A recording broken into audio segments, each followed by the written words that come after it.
Iya,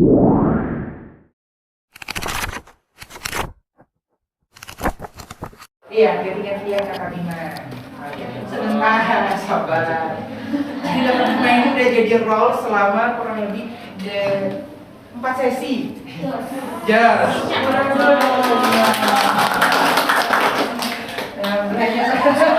Sudah mulai dipasang. Boleh. Nanti dikasih reward tuh. Tuh, nanti dikasih reward ya. Kita makan enak ya.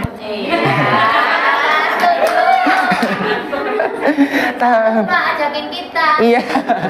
Jadi hal yang harus dinotis juga, nggak apa-apa Kakak Bima duduk dulu nanti Pak Angga panggil.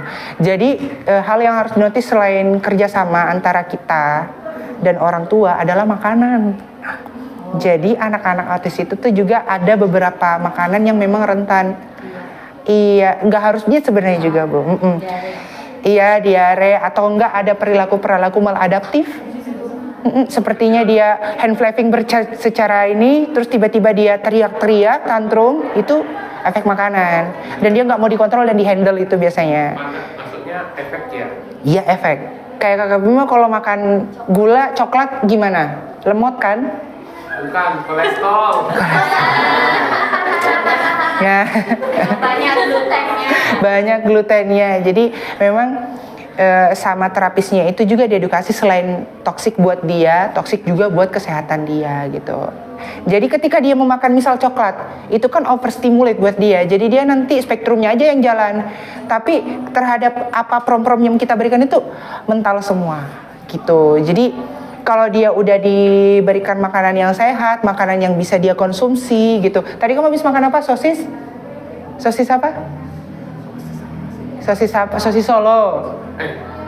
Iya, boleh, tapi tetap dalam pengawasan terapisnya. Semuanya dia, begitupun dengan Kak Iqbal, boleh memakan makanan yang cheating, asalkan itu ada jangka waktunya, biar bisa detox ya Kak, bisa detox, kan itu jatuhnya toksik buat dia, jadi detox. Misalnya 2 minggu itu baru bisa cheating lagi, boleh. Itu sangat jarang. Harus 2 minggu sekali karena efeknya juga sangat-sangat dar. Kalau yang mengandung MSG itu cepat biasanya, MSG, gula. Ya. Apalagi Mie instan. Tahu ya, karena mengandung gluten. Gitu. Oke, Kakak Bima sekarang bantu ke Pak Angga untuk demo hari ini, bukan demo unjuk rasa ya. Ya. Jadi ini adalah kegiatan balancing namanya Kak. Bola ini, jimbol ini selaku momentumnya dia untuk bisa balance. Tadi Kakak Bima mungkin karena capek dia sempat nendang ini. Cuman aslinya itu akan stabil terus kalau memang dia ini dia stabil. Dan ini membantu juga untuk langkah kakinya biar dia tidak jinjit. Coba kakaknya perhatikan deh secara gak langsung. Ayo Kakak Bima, diangkat. Nah, awalnya Kakak Bima ini benar-benar jinjit, tapi dengan adanya bantuan fisioterapi yang sustain, dia itu jadi bisa memperkirakan, bisa memproyeksi dan kakinya tuh udah nggak risih lagi untuk napak gitu. Terima kasih. Oke. Sudah napak bumi. Iya sudah napak bumi, betul. Dulu dia takut kayak risih dengan rumput, sekarang mau rumput itu dia nggak pakai sendal, mau pakai main bola pun juga dia sudah bisa. apalagi pas dilepas. Iya, pas lagi dilepas. Sudah nggak jijik lagi kan dengan rumput ya? Enggak. Iya, enggak lah. Apalagi hujat kuburan gak mau. Oh iya, baik. Nah, Pasir pantai. pasir pantai? Mau. Dari sini mungkin ada pertanyaan dari kakaknya. Kakak-kakak semua boleh banget bertanya sampai sini tentang fisioterapinya, tentang abahnya juga boleh, tentang makan, tentang basic life skill, all anything, boleh banget. Kita feel free aja to sharing-sharing buat seperti ini. Mumpung ada Kak Iqbal juga, Kak Iqbal bisa menjawab secara langsung. Gitu. Ya, aku juga. Iya, Bima juga. Jadi boleh banget. Jadi saya di sini ada yang membantu langsung. Jadi takutnya, maksudnya bisa dapat dari yang bersumber langsung gitu. Boleh Kak, ada yang mau bertanya sebelum kita ke selanjutnya lagi, topik selanjutnya. Jadi memang banyak sih. Iya boleh. Ya. Kalau metode apa itu kan secara singkatnya ya, Iya. untuk membangun kepatuhan ya. Betul. Belajar istri. Ya, metode ABA itu kan sebetulnya salah satunya kan untuk membangun kepatuhan ya. Betul. Nah, kalau kami yang memang sebagai guru gitu ya, pendamping khusus, dan memang kami juga ada anak ASD. Nah, itu kan karena anak SD ya ibaratnya. Kemudian ada terutama yang level bawah, kelas 1 sampai 3. Itu kan instruksinya jelas, singkat, sederhana, berulang, tidak berganti. Nah, apakah pada kondisi teman yang sudah remaja itu sama untuk pemberian instruksinya seperti itu? Justru kalau misalkan dia udah settle seperti, saya jawab ya Bu. Kalau udah settle seperti Bima, settle seperti Kak Iqbal, memang masih tetap ada yang namanya pengulangan dan jelas. Betul kan Kak Iqbal ya? Kalimat kalimat yang berulang tetap Kak Iqbal butuhkan dan harus jelas. Iya, soalnya ada memang kalau lagi stres, misalnya aku tuh nangkep kata-kata agak susah. Jadi memang harus kadang-kadang minta diulang atau pelan-pelan gitu. Jadi memang untuk memproses suatu prompt dari kita-kita semua, memang mereka itu harus selalu diulang dan terstruktur. Dan sebenarnya bisa secara singkat, kayak Kak Iqbal ambil air dong, bisa. Kak Iqbal kerjakan data saya, tapi kerjakan data saya pasti dia tanya lagi. Yang mana, di folder apa, tenggatnya kapan, jam berapa, jadi harus terstruktur seperti itu. Cuma bagusnya sih kita juga menjadi disiplin secara nggak langsung. Jadi bukan tipikal yang benar-benar secara singkat kita harus jelaskan gitu. Dia kalau kita kan kita aja mungkin masih kalau ditanya kerjaan itu dong yang mana gitu. Anak ini pun sama, tetapi dia lebih terstruktur lagi. Kurang lebih begitu Bu. Jadi memang kita yang harus harus yang benar-benar kerjaan yang ini ya di halaman 32 pasti dikerjain. Kalau apalagi kalau kita kasih tenggat waktu hari Sabtu. Hari Sabtu selesai, langsung dikirim sudah Pak, sudah Kak, gitu. Tuh. Oke, lagi. Boleh. Kan ada kondisi di mana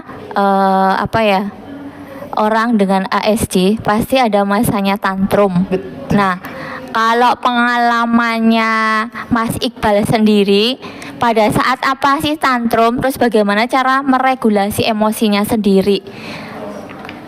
Ada saat tantrum. Kalau pengalamanku pribadi itu yang banyak itu mungkin lebih ke overstimulasi Bu. Jadi Contohnya? ketika misalnya pernah juga kejadian itu aku sedang mengobrol dengan sepupu di sebuah restoran gitu. Terus di situ musiknya kencang, terus banyak suara anak-anak.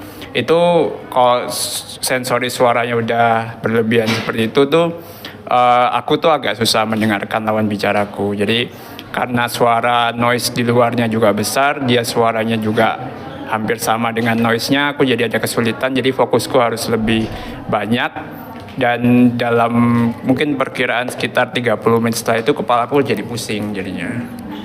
Nah, ketika kepalaku mulai pusing itu aku minta izin buat nutup mata, soalnya aku nggak bisa memandang terus-terusan gitu. Jadi menutup mata buat aku itu untuk meminimalisasi sensori dari mata. Jadi untuk istirahat sebentar, tapi aku masih bisa mendengarkan dengan baik. Jadi contohnya itu salah satunya. Ya. Terus ada hal yang menarik ya buat saya pribadi dari Mas Iqbal tadi ya, kan berprestasi itu ya. Yang pertama keren bisa masuk Unibra, terus ke UI, dan IPK-nya nggak tanggung-tanggung di atas 3 semua. Ya. Nah, itu gaya belajarnya Mas Iqbal atau metodenya apa? Kan kadang ada ya yang audio dan sebagainya. Terus apakah pada saat proses skripsinya itu sama dengan yang lain? Proses belajarnya Sama. Iya Bapak. Karena sih Kak Iqbal kecil bisa sampai Iya. Aku nggak tahu, maksudnya cara orang reguler belajarnya umumnya gimana.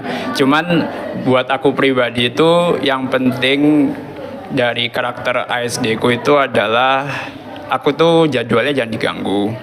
Jadi selama misalnya terapi, kalau skripsi kemarin tuh sewaktu awal-awal COVID, jadi sekitar awal-awal 2020, jadi kan baru social distancing. Itu aku di rumah aja jadinya, jadi kegiatanku yang ngerjain di rumah, makan, olahraga. Jadi jadwalku dan asupan makananku maupun minumanku itu cenderung terkontrol. Dan dari situ aku jadi lebih rajin, lebih komitmen buat ngerjain.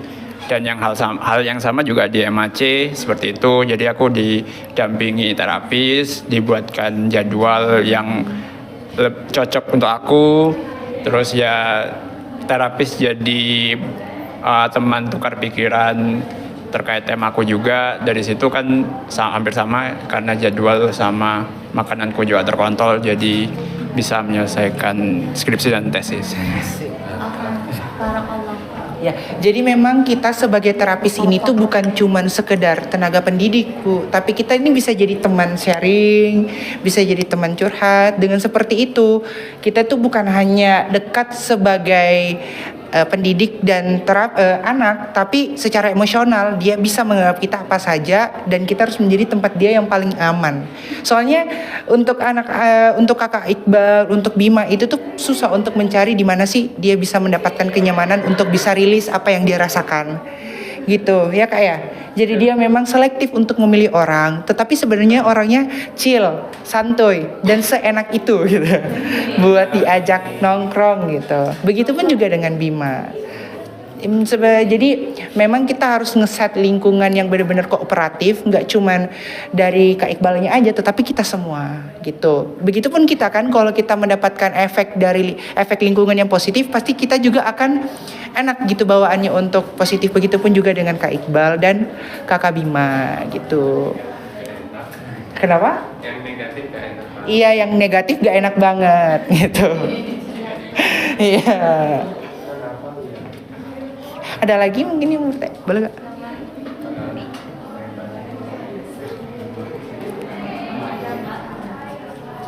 Terima kasih, Mas. Saya penasaran, itu kan tadi dengan prom-prom kayak gitu ya, Mas ya. Iya. Nah, kan katanya itu kita harus menghindari untuk anak gitu ya, tidak menggunakan kata tidak atau jangan. jangan. Nah, kalau di terapi yang yang sering Masnya lakukan sama anak-anak itu, gimana cara menghindari kata-kata itu?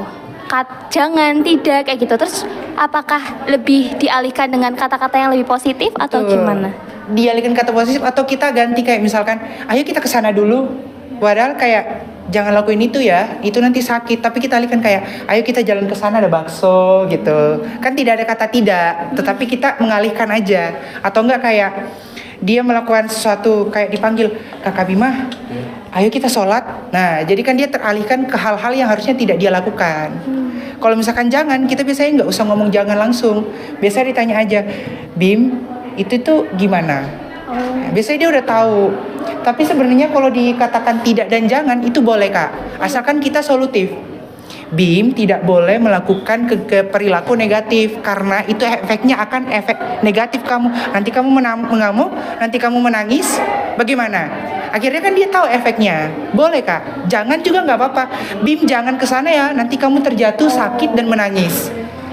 Nanti kesian Pak Angga kalau kamu menangis. Ya kan setidaknya kita solutif Kak. Setidaknya dia juga paham, oh ternyata aku dijanganin karena ini gitu. Itu jangan langsung, sebenarnya alternatif jangan dan tidak itu boleh dan tidak untuk dipakai. Tergantung bagaimana sih kita untuk mencari inisiatif itu sendiri.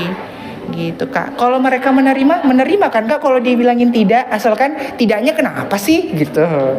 Ada solusinya gitu? Ada solusinya. Begitupun juga dengan Kak Iqbal, biasanya saya bilang, Kak Iqbal jangan dimasukin data ini gitu kan. Dia tanya, Kak Iqbal nanya, kenapa Kak? Ya udah jelasin aja nggak apa-apa. Setidaknya dia merasa kayak kok tiba-tiba jangan sih, padahal kan ini udah benar seperti biasanya gitu. Tapi kalau kita solutif, dia juga akan menerima, oh gitu ya, bahkan akan dijadikan pembelajaran dan akan template buat dia. Oh ternyata ini nggak boleh buat aku kayak gitu. Tidak ada batas. Selagi kita gentle dan juga dominan, tegas pada waktunya, gentle pada waktunya, kita bisa mengarahkan itu, Itu it's okay banget kak. Berarti itu bisa dilakuin ketika si anak tuh tantrum tiba-tiba mukul kita, gitu bisa ya? Bisa. Hmm. Jangan nak sakit. Ibu nanti sakit. Ibu nanti menangis. Kamu ini kadang juga kalau misalkan kayak gitu dia tantrum pukul-pukul terus aja, terus sakit kan? Ya udah dia tiba-tiba langsung ngusap-ngusap atau enggak ke orang yang dia sayang terus minta diusap-usap. Itu juga boleh selain tidak. Boleh. Jadi kalau dia mukul-mukul tak gitu gimana? Sakit. Berarti boleh Iya, terus, sakit kan? gitu ya? Iya, terus sakit. Kalau kena ibu itu sakit loh. Gitu. Sudah ya, Le, gitu. Biasanya dia langsung kayak usap-usap gini atau enggak minta diusapin atau enggak minta dipeluk biasanya kalau udah selesai rilis biasanya. Gitu. Tapi kalau untuk yang kategorinya berat sudah bentar ya kak, bentar dikit lagi. Kategori yang berat itu memang kadang kita harus shaping, dipegang sampai dia benar-benar tidak merasa udah rilis. Kemarin saya baru aja nanganin anak seperti itu. Nggak lihat ya sayangnya. Iya kakak lihat karena di kantor. Iya jadi memang harus benar-benar ekstra. Kadang kalau memang anaknya udah nggak mau menerima prom lagi, kita yang harus prom verbal, prom fisik sorry. Gitu. Udah selesai. Makasih ya mas. Iya terima kasih kembali dan terima kasih banyak. Dan terima kasih banyak juga untuk kakak-kakaknya. Maaf untuk sesi fisioterapinya jadi terbatas. Intinya fisioterapi itu mengajarkan anak bagaimana dia bisa fokus terhadap apa yang dia lakukan dan bertanggung jawab untuk menyelesaikannya sampai habis. Karena mereka ini disetting untuk bisa menjadi mandiri ke depannya dan tidak ketergantungan oleh kita lagi. Terima kasih Kak Iqbal, terima kasih Kakak Bima dan terima kasih semua. Saya